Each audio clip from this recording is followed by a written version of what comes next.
Welcome back. This is the third of the mini professional experience sessions, mini PEs, brought to you by the STEM Equity Initiative. As with each video course, please take time to listen, learn, and experience the content provided, reflect on it, and discuss it with your colleagues. Take notes on important points you may want to revisit for further reflection or discussion.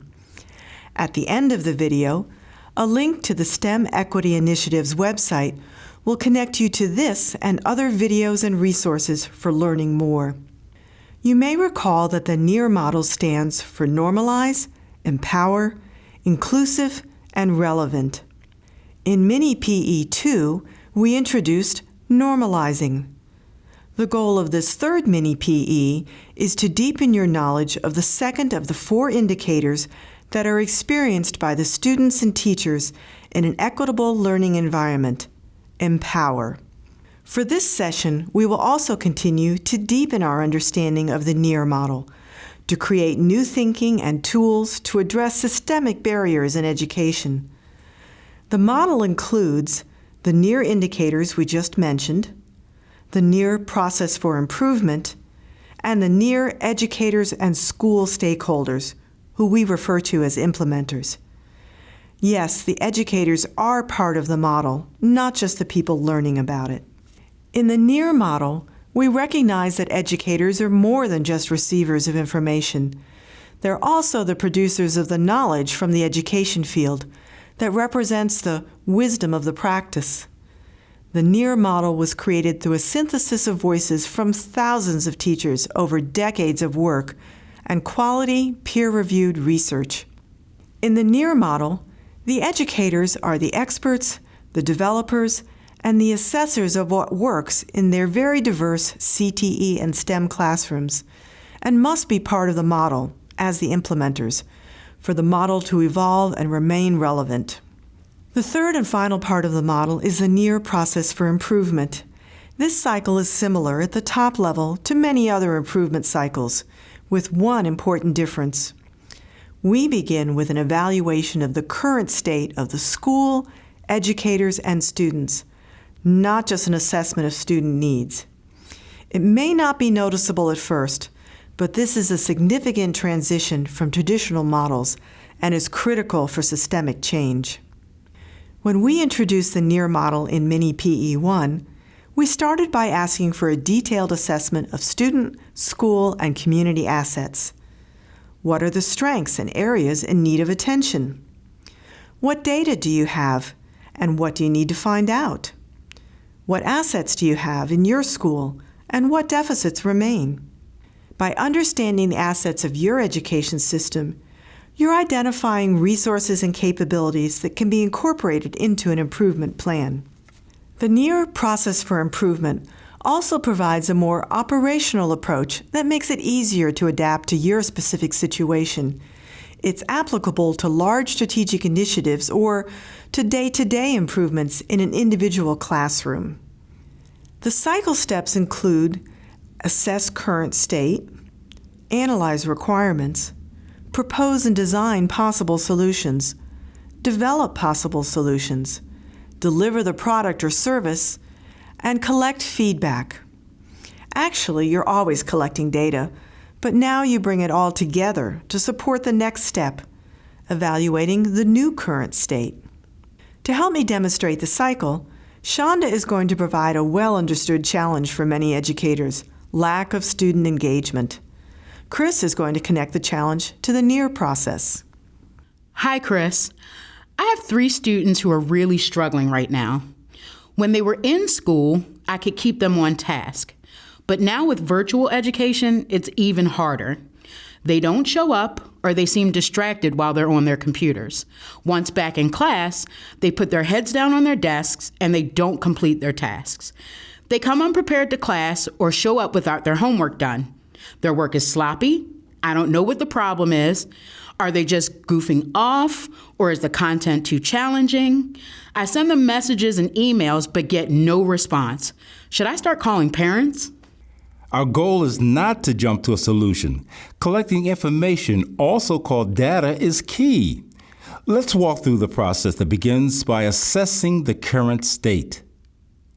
First, you need to inventory your assets and identify areas needing attention. Avoid focusing only on problems, and also take note of the student's many assets, as these will be key to improvement efforts. Okay, I have 15 students in my engineering class.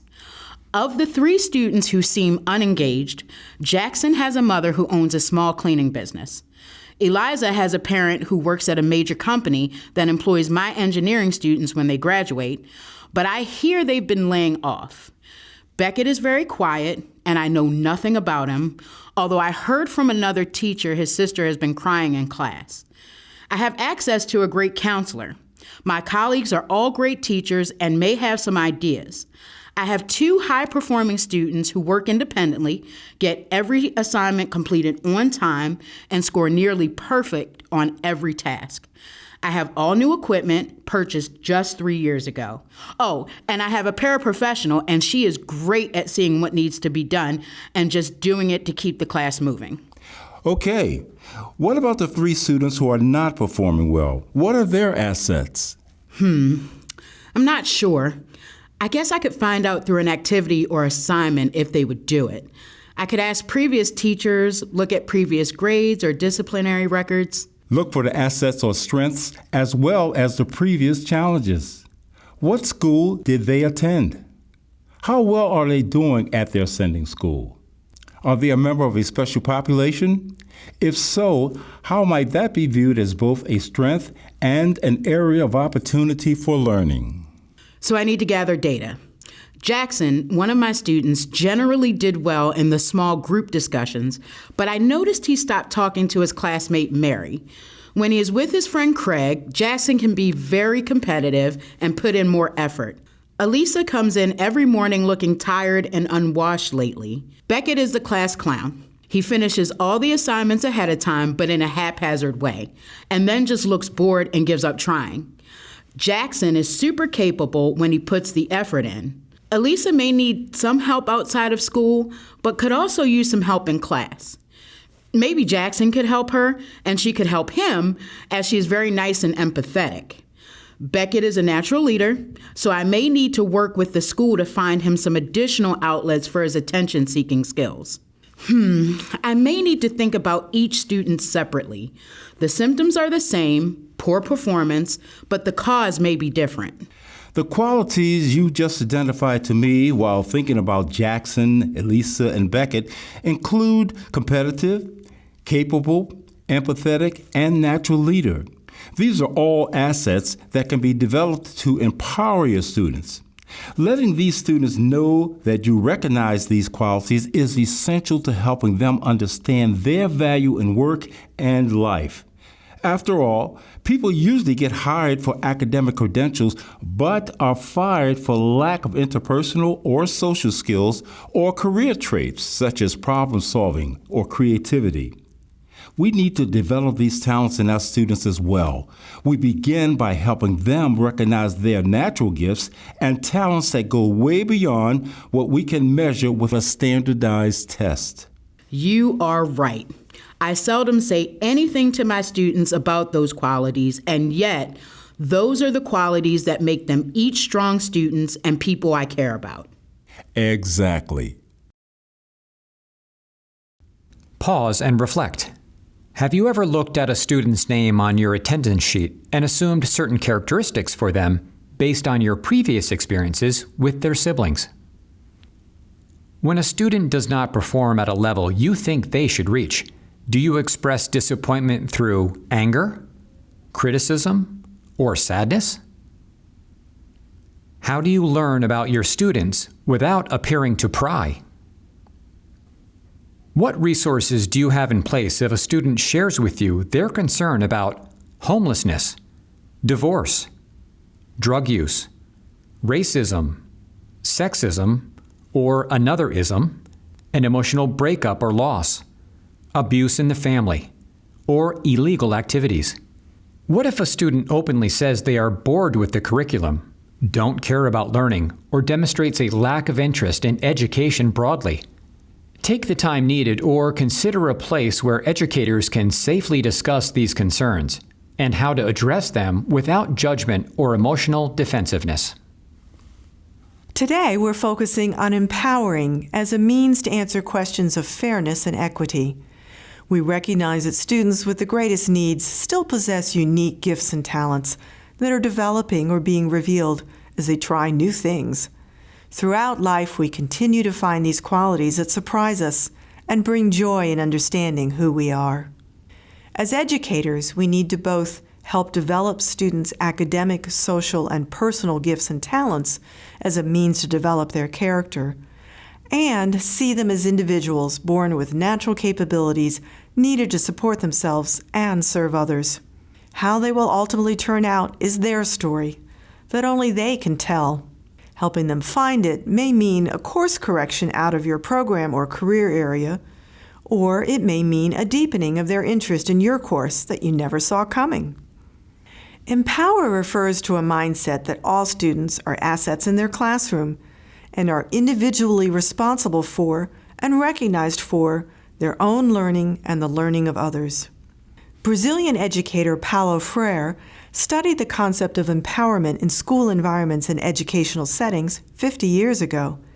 He found that an educational system can either liberate marginalized students or maintain systems of oppression that fail to give students a voice and opportunity to control their educational destiny.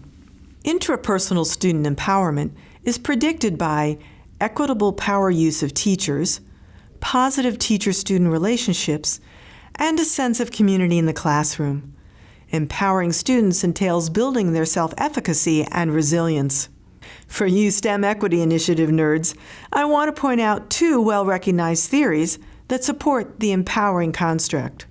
The first is social cognitive career theory, which is very relevant to career and technical education. Social cognitive career theory looks at the effective time on career interest development and the importance of self-efficacy and outcome expectations. In other words, you have to believe you can be successful in a field or career pathway before you will even consider it. This builds on the normalizing ideas we talked about in the last mini PE. Social cognitive career theory also suggests that interventions that are designed to increase self-efficacy should have a positive impact on career interests and decisions. Students' beliefs about themselves and their competency can influence their courses, programs, and career choices. Understanding internal and external forces that influence both course choices and career options allows teachers and counselors to establish optional trajectories with their students. The second theory supporting the empower construct is called structural empowerment theory. This theory looks at the person's belief about their access to power in the work or school setting. Carol Dweck deepened our understanding of social empowerment theory when she introduced and defined the concept of mindset in 2006. Mindset is a core belief among students that they are either empowered or disempowered to learn, and added it as an essential element for student resilience in education. Resilience serves as a key factor in building self-efficacy among children, youth, and families. Resilience research has shown that individuals growing up in challenging contexts or facing significant personal adversity are more or less affected based on the social and physical environments that surround the individuals, more than their personality. Building resilience is a process that educators and schools can facilitate. Learned helplessness, also defined in the research, is real and a condition difficult to undo once established, but it can be undone over time with a shift in mindset. The difference between resilient students and vulnerable ones is the opportunity for growth and the influence of environments that facilitate or inhibit resilience-promoting processes. Empowering students by supporting a positive mindset related to their assets builds resilience when they face academic, social, and personal challenges.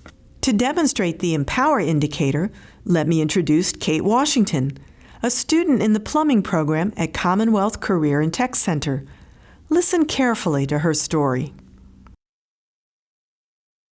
Pause and reflect. In what ways did Kate Washington's story demonstrate each of the 4 NEIR indicators?